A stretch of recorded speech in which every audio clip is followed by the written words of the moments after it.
Hey,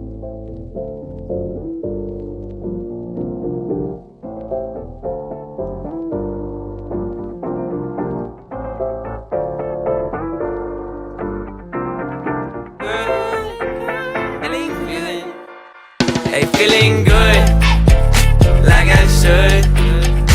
When in dark, I walk around the neighborhood.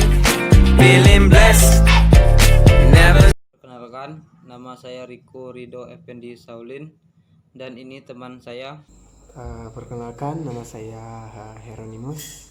Baik, terima kasih atas waktu yang telah diberikan kepada saya dan teman saya.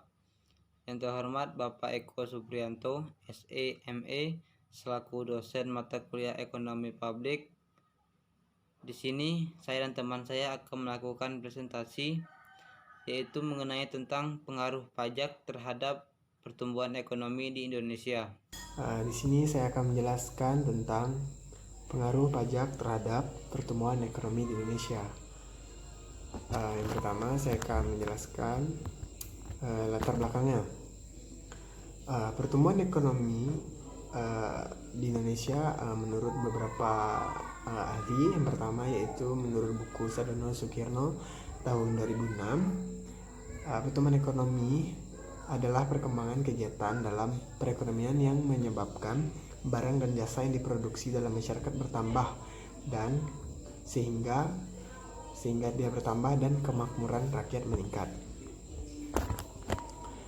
Pertumbuhan ekonomi yang tinggi dan stabil merupakan kondisi utama bagi kelangsungan pembangunan ekonomi suatu negara. Hal ini menjadi salah satu tolak ukur keberhasilan suatu negara. Reformasi perpajakan di Indonesia dimulai sejak dikeluarnya Undang-Undang Nomor 6 tahun 1983 tanggal 31 Desember 1983 tentang ketentuan umum dan tata cara perpajakan. Salah satu tujuan dilakukannya reformasi perpajakan adalah untuk menciptakan perpajakan yang efektif dan efisien sehingga penerimaan negara dari perpajakan dapat meningkat secara signifikan.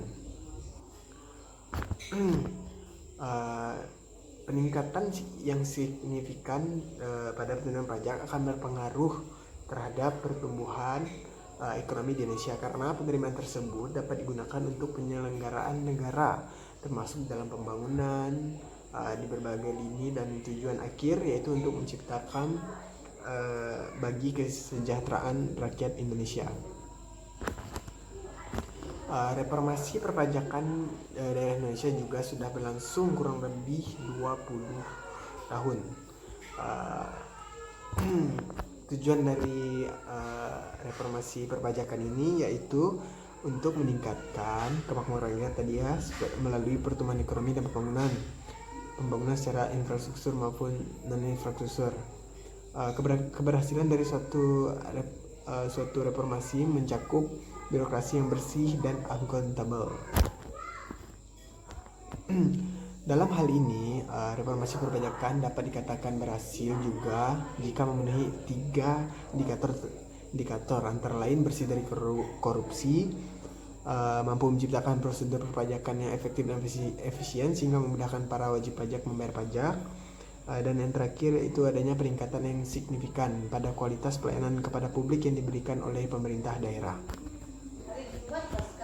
Keberhasilan reformasi perpajakan di berbagai daerah juga ditandai dengan meningkatnya penerimaan pajak yang pada akhirnya akan berdampak pada pertumbuhan ekonomi di suatu negara. Apabila penerimaan pajak yang digunakan untuk mendanai aktivitas atau proyek yang produktif, maka berdampak positif pula bagi masyarakat, bagi pertumbuhan ekonomi suatu daerah ataupun negara.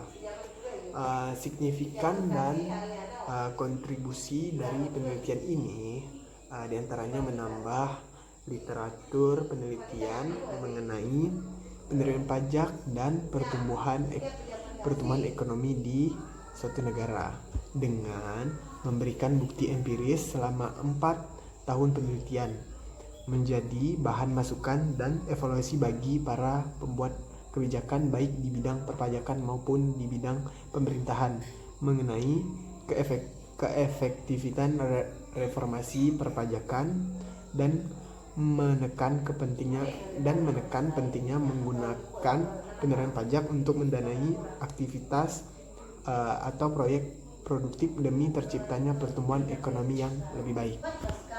Keberhasilan reformasi perpajakan di berbagai daerah juga ditandai dengan meningkatnya penerimaan pajak yang pada akhirnya akan berdampak pada pertumbuhan ekonomi di suatu negara. Apabila penerimaan pajak yang digunakan untuk mendanai aktivitas atau proyek yang produktif, maka berdampak positif pula bagi masyarakat, bagi pertumbuhan ekonomi suatu daerah ataupun negara. Signifikan dan kontribusi dari penelitian ini diantaranya menambah literatur penelitian mengenai penerimaan pajak dan pertumbuhan ekonomi di suatu negara dengan memberikan bukti empiris selama 4 tahun penelitian menjadi bahan masukan dan evaluasi bagi para pembuat kebijakan baik di bidang perpajakan maupun di bidang pemerintahan mengenai keefektifan reformasi perpajakan dan menekan pentingnya menggunakan kendaraan pajak untuk mendanai aktivitas atau proyek produktif demi terciptanya pertumbuhan ekonomi yang lebih baik. Selanjutnya akan dijelaskan oleh teman saya yang bernama Riko. Terima kasih. Kita langsung ke pembahasannya, yaitu tentang pengaruh pajak terhadap pertumbuhan ekonomi di Indonesia. Sebelum saya membahas lebih jauh, saya akan menjelaskan pengertian pajak secara umum. Pengertian pajak secara umum adalah pajak adalah kontribusi wajib kepada negara yang terhutang oleh orang pribadi atau badan yang sifatnya memaksa berdasarkan undang-undang dan masyarakat menerima imbalannya secara tidak langsung, dan pajak digunakan pemerintah untuk sebesar-besarnya kemakmuran rakyat. Baik, pengaruh pajak yang pertama, pajak terhadap barang konsumsi. Seperti yang kita ketahui, pajak digunakan pemerintah untuk subsidi. Seperti yang kita tahu juga, dulu minyak tanah disubsidikan oleh pemerintah, sehingga masyarakat lebih banyak menggunakan minyak tanah daripada gas. Tapi sekarang subsidi di minyak tanah sudah dicabut dan dipindah alihkan kepada gas, sehingga sekarang masyarakat lebih banyak menggunakan gas daripada menggunakan minyak tanah. Yang kedua adalah dampak pajak terhadap keinginan untuk bekerja. Jika pajak progresif ditambahkan kepada atau dikenakan kepada pendapatan tenaga kerja, maka tenaga kerja tersebut akan berkurang keinginannya untuk bekerja. Karena jika pendapatannya bertambah, maka sebagian besar pendapatan tersebut akan dipungut oleh pemerintah saja. Jadi, pajak progresif akan menurunkan keinginan tenaga kerja untuk bekerja.